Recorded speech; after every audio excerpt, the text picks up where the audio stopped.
Okay, I think we're now starting to record it. Sorry, guys.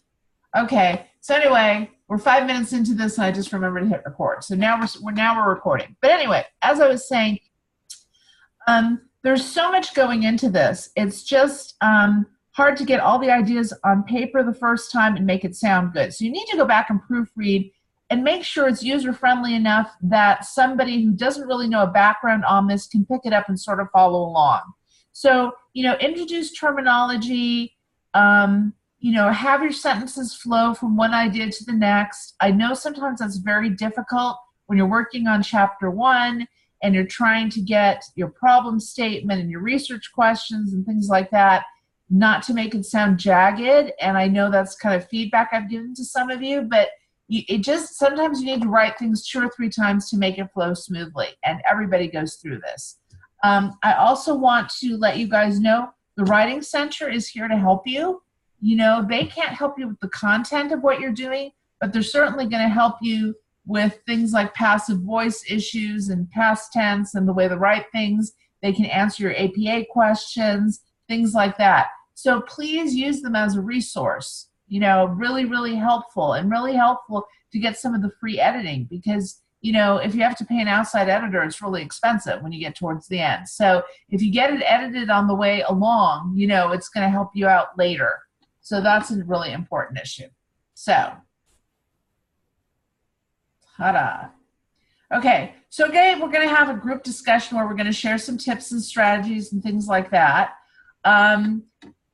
And work towards the dissertation process. And there's a lot of things I've talked to some of you individually about, but just in general, when you do your dissertation, you're in a DBA program, you're going to have a Doctor of Business Administration. When you get out, you're not going to be like that master's student. You're going to be at the top of your profession. However, you don't have the job and the money yet unless you change careers.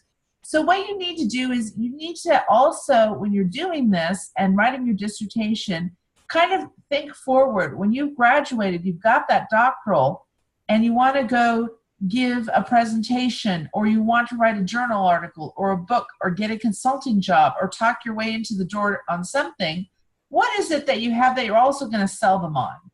And often it's about, I have a strategy. So for example, when I did my dissertation, I was in a leadership program. I have a Doctor of Management and Organizational Leadership.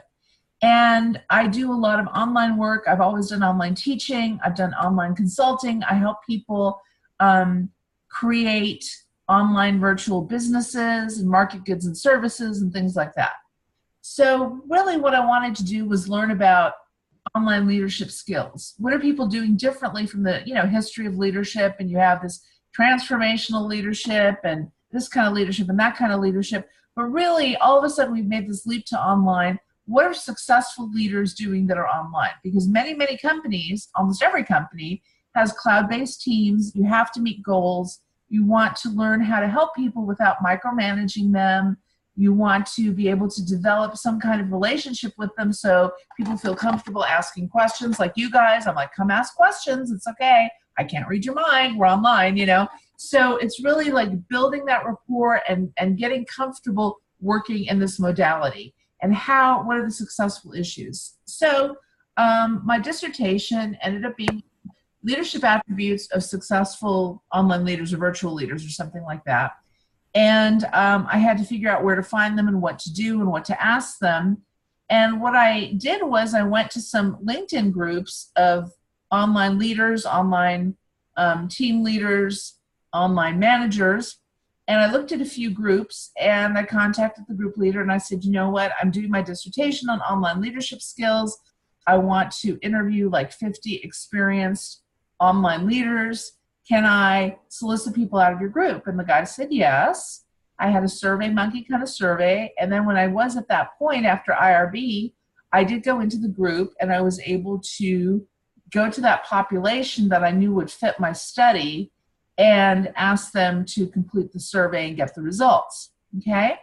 So there's a lot of thinking going on because you're kind of planning the study without really knowing yet what you're doing. So you've got to have the idea of your topic, but also part of what we have to start talking about and thinking about in chapter 1 is now that you have your idea of what you want to do your study on, and this is those of you who are in milestone 1 or milestone 2, you know, you're going to be fast enough. It's the same train of thought because we have everybody, you know, do in slightly different places.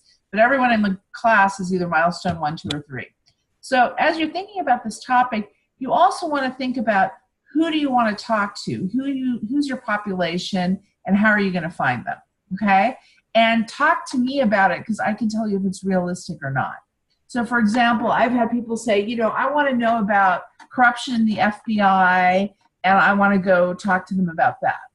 Well, realistically, people in the FBI have security issues, and even if they didn't, they're not going to talk to you about corruption. You know, it's just not an easy population for you to reach. And even if they're anonymous, they're just going to be protected and they're going to not talk to you about it. Another danger is if you wanted to, for example, I want to talk to people about, you know, animation at Disney.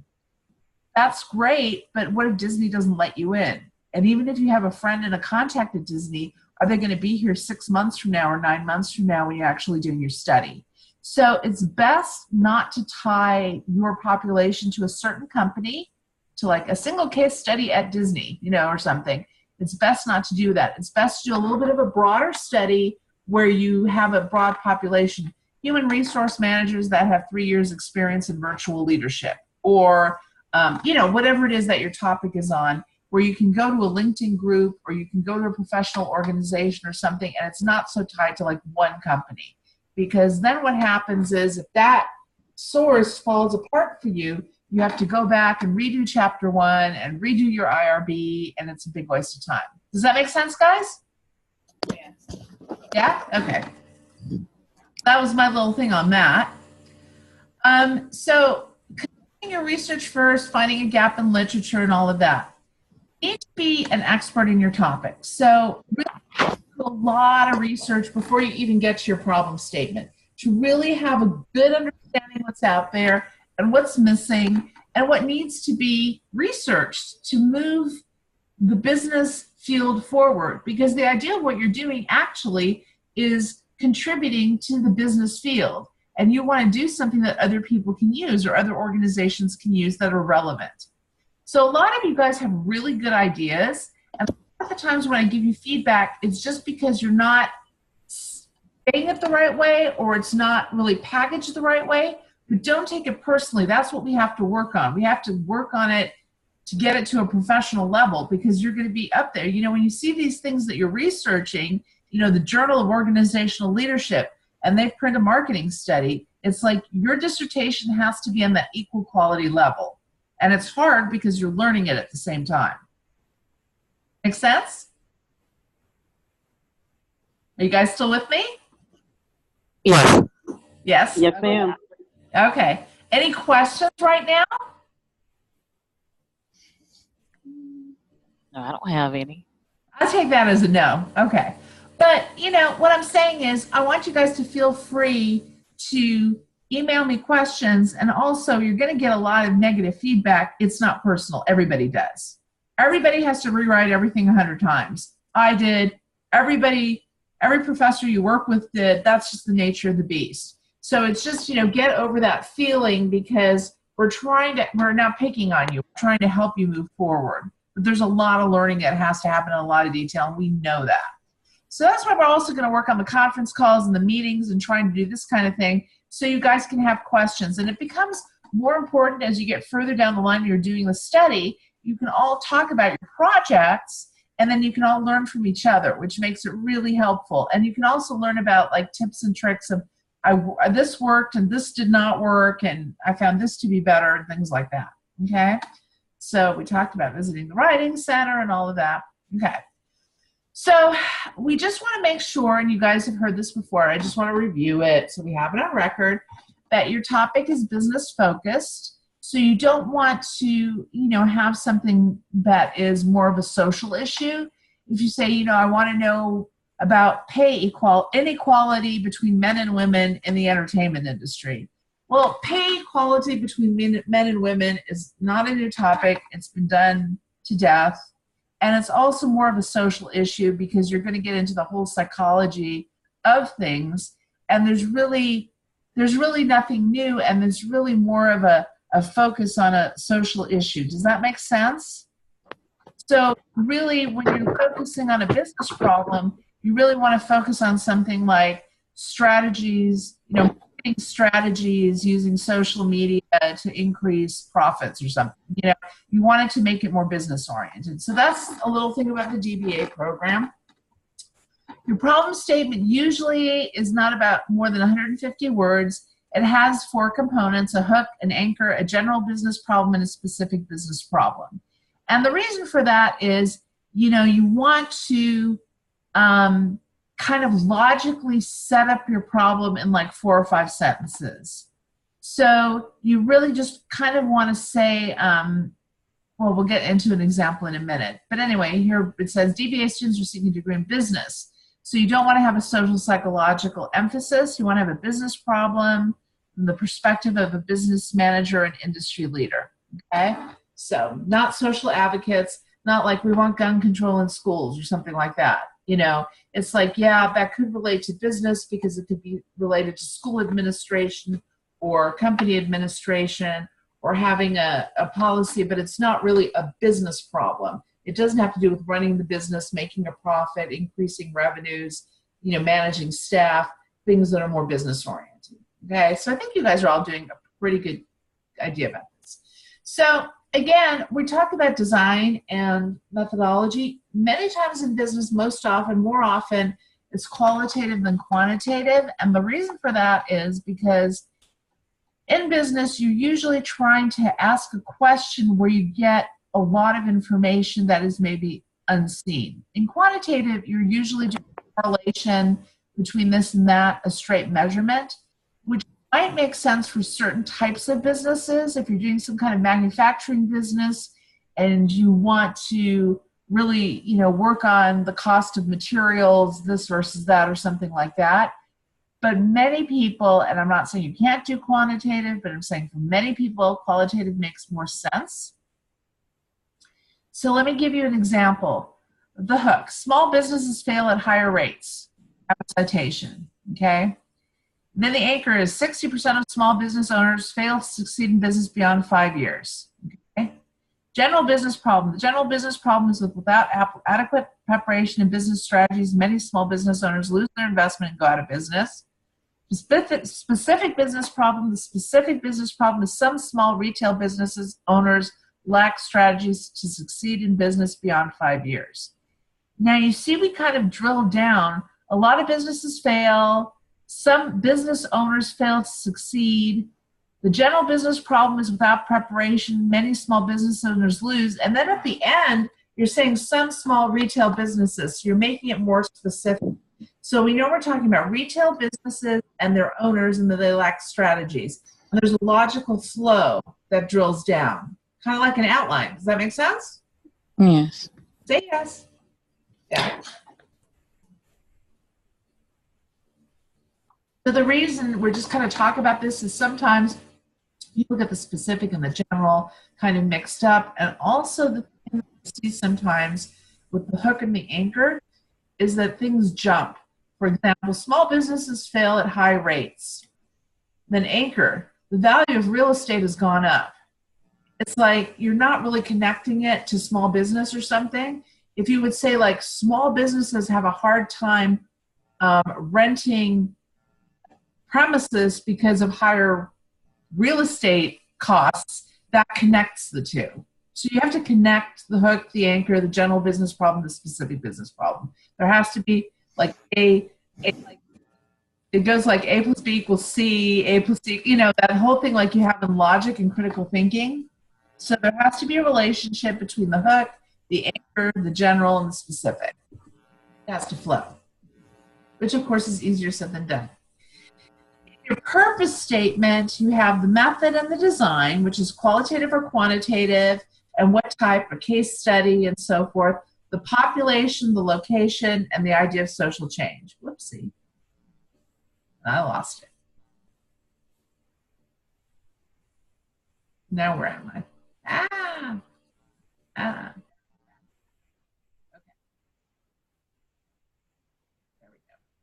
So an example, the purpose of this qualitative single case study is B, to explore strategies that department store managers use to motivate their sales associates. The population for the study will be managers in a New England department store who have employee motivational strategies. The implications for social change might include something: greater employment, happier people, whatever it is, and considering how it impacts the community. So this would be a good example. The only way I would probably change it up is, like I said to you guys, you wouldn't want to really focus on one department store just in case that department store never became available to you. So you might want to flip it a little and have a multiple case study. That's just what I suggest now in the approvals. Multiple case study, and the population will be department store managers with 5 years experience in the New England area. And that way it's kind of not tied to a store, and you can go to 3 stores, you can go to 10 stores, you can have that. The other danger with going to like one store is when you do your research, you have to interview enough people that you hit something called data saturation.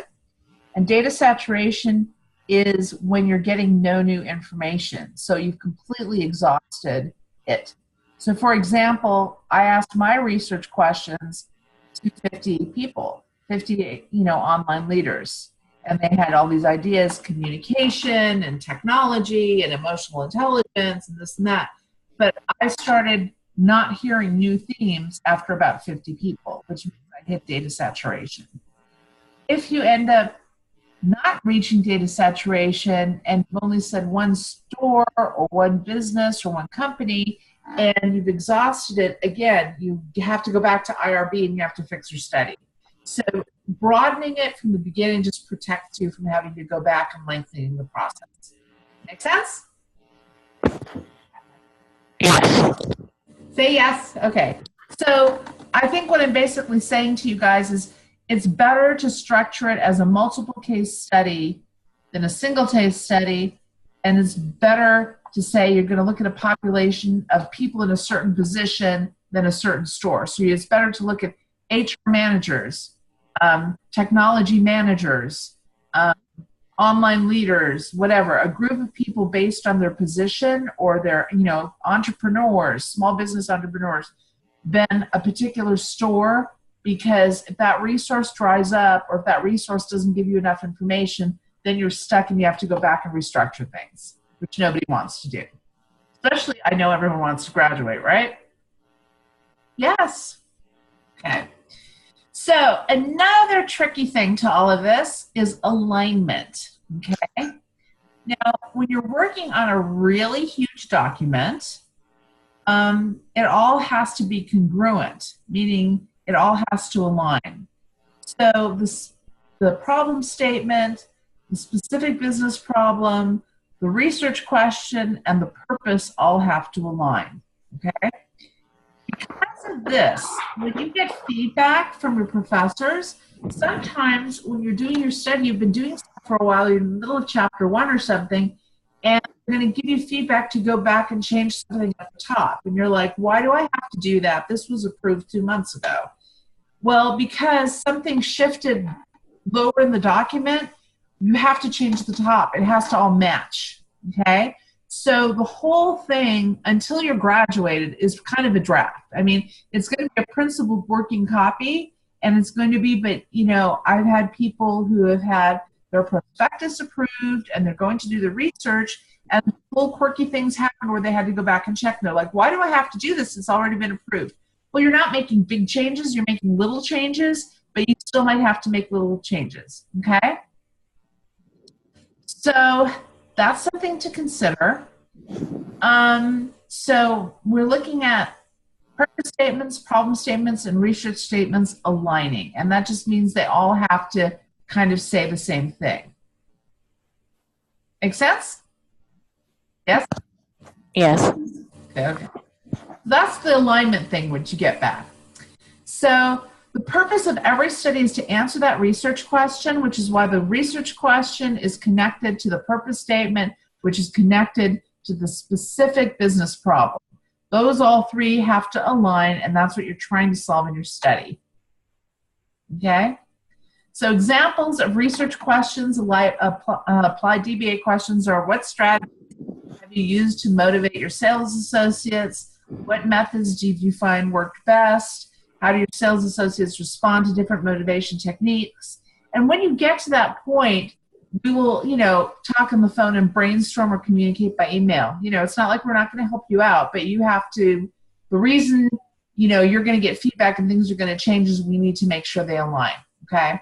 So once you have milestone 1, just real quick, it has to go to the topic leader, for approval. Milestone 2 has to just be in order, and then your concept paper has to just be in order. Once you do chapters 1, 2, and 3, you get your committee set, and then you will have other people reviewing your work, every detail of it. So once I'm going to look at chapter 1, 2, and 3, and then you're going to go to committee, your committee might have changes at that point too. Okay? So that's why we're doing the best job we can up front, so that when you get to that point in your study, the changes will be minimal. All right? So that's why we're tough on you. You have less. It's easier to spend the time now and do it right the first time than have to recreate the wheel 3 months from now, right? So that's why we get other people involved. So do you guys have any questions? Hi, Dr. Liz. It's Kimber. These slides that you have, I really like them. Is it possible that in addition to recording this, you could actually post the slides in the classroom so that we could download them and use them for reference? Absolutely. Sure. Okay, yeah, that'd be great. Thank you. No problem. And like I said, we'll try to have more meetings, and as you get going and are doing more in the process, it'll be more helpful. It will make more sense, But I just wanted to, at this point, tell you guys you're all doing a really good job, but the feedback is not about being picked on. This is a really big project, and you're learning stuff, and as you go along, you might not be, understanding it as you go through, but that's what it is. We've all been through it. It's not easy. It's detailed. So, getting a doctorate is challenging, and it's supposed to be challenging, but when you're done, you'll be smarter than everyone. So it's kind of where we are. And you guys, but feel free to schedule conference calls if you want to. Email me. I just don't check emails like on Sunday, and there's going to be times where I'm offline or really busy. I might not get back to you for a day or so, but I'm always here and I'm always around. So it's really just breaking down the walls of being virtual and just really trying to learn to communicate, because you do need some interaction with this kind of a project. So that's all. Okay. So do you guys know what you're doing? You all have feedback on your drafts? Oh, we don't have a clue what we're doing, but okay. That sounds perfect. Let's be real. That sounds perfect. Yeah. Probably the best advice I can give you, go to the Writing Center, have them help you. Just keep forging forward and read a lot. Read other dissertations at the Capella Library that were just approved. So you get a flow of what they're looking for and what they're talking about. And just, don't go through the whole thing. Don't freak yourself out, but just the beginning part with the problem and the purpose, whatever it is you're working on, and you will start to have an understanding. It does take time, but we realize that. The only thing you can do to make this go faster, better, smoother is do a lot of research and try to become an expert in your field or in your idea, what you're doing. Okay? You guys are stunningly quiet. Okay. Well, anyway, so what I really wanted to do today is just kind of have this intro meeting. I'm going to post the slides and post the recording once I figure out how to the classroom where it's updates and handouts. And we will try to schedule another meeting. And what you can do is plan to have some specific questions if you want to, or if there's anything you specifically want to focus on in more detail, and we can kind of start working on that. Does that sound good? Yes. Yeah. Yeah? Okay. Yeah, absolutely. And I'm guessing, Dr. Liz, that once once, I mean, because we're obviously in week 9, you know, here at the end of this quarter, but like when next quarter starts, can we continue, like maybe potentially do an every 2-weeker? Because it sounds like that we're all still going to be battle buddies here within the mentor group, right? So that said, if we could do this like bi-weekly or something, and that'll give us an opportunity to submit a draft to you, you kick back the feedback, and then we get all like freaked out, and then a week later we get to talk to you as the group. And I think that's beneficial because some of the questions that I have, some of my classmates may be thinking the same thing. So rather than you having 5 different phone calls, now we have 1 phone call and 5 questions get answered with 1 shot. Yeah, I think that's a great idea. And eventually we can all like share like our drafts and things like that. Like you can share your materials too, and we can all give each other feedback. So that's a really, really good learning process. And yeah, we'll do that every 2 weeks. And even when we get further along and it gets meatier, we can do it every week, you know, whatever you guys want. Okay. Okay? Awesome. So get some sleep. Don't get freaked out. You know, we're gonna work on it, and we're gonna get through it, and we're gonna do everything we can to kind of nurture the process, okay? So I know it's stressful. I was stressed out too, but we're just gonna do our best to work together and make it as pleasant as possible. All right? Okay. All right, you guys. All right. You have a great evening, and, you know, more to follow, okay? Okay. All right. Thanks, Dr. Thanks, May. guys. Bye.